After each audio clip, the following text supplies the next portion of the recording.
छत्रपती संभाजीनगर शहरातील किरडपुरा येथील राम मंदिर रोड परिसरात तसेच N7 सिडको परिसरातील साखरे मंगल कार्यालयात आणि गुलाब विश्व कार्यालय रोड येथेही रस्त्यालगत रस्त्यांच्या दोन्ही बाजूंना अतिक्रमण करून ठेवण्यात आलेल्या रेती खडे आणि विटांच्या साठ्यावर कारवाई करण्यात आली आहे।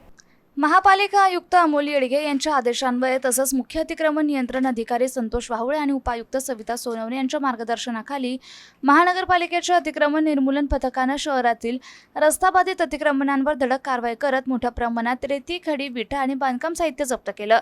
कारवाई दरम्यान रस्त्यावर अतिक्रमण करून ठेवण्यात आलेली रेती, खडी, विटा तसेच इतर बांधकाम साहित्य आणि कचरा जप्त करण्यात आला। जप्त साहित्याची वाहतूक करून 2 मोठे हायवा भरून ते गरवारे स्टेडियम येथे जमा करण्यात आले। शहरातले रस्ते वाहतुकीसाठी मोकळे ठेवणे, नागरिकांची गैरसोय टाळणे आणि सार्वजनिक जागांचा योग्य वापर सुनिश्चित करणे हा या कारवाईमागील उद्देश असल्याचं प्रशासनाने स्पष्ट केलं। अतिक्रमण करून सार्वजनिक रस्त्यांवर बांधकाम साहित्य टाकणाऱ्यांविरुद्ध भविष्यातही अशाच प्रकारच्या कठोर कारवाया सुरू राहणार असल्याचा इशारा देण्यात आला। ही कारवाई इमारत निरीक्षक रवींद्र देसाई, सागर श्रेष्ठ तसेच नागरी मित्र पथकच्या सहकार्याने यशस्वीरित्या पार पाडण्यात आली। मनपाच्या धडक कारवाईमुळे परिसरातले रस्ते मोकळे होऊन वाहतुकीला दिलासा मिळाला आहे।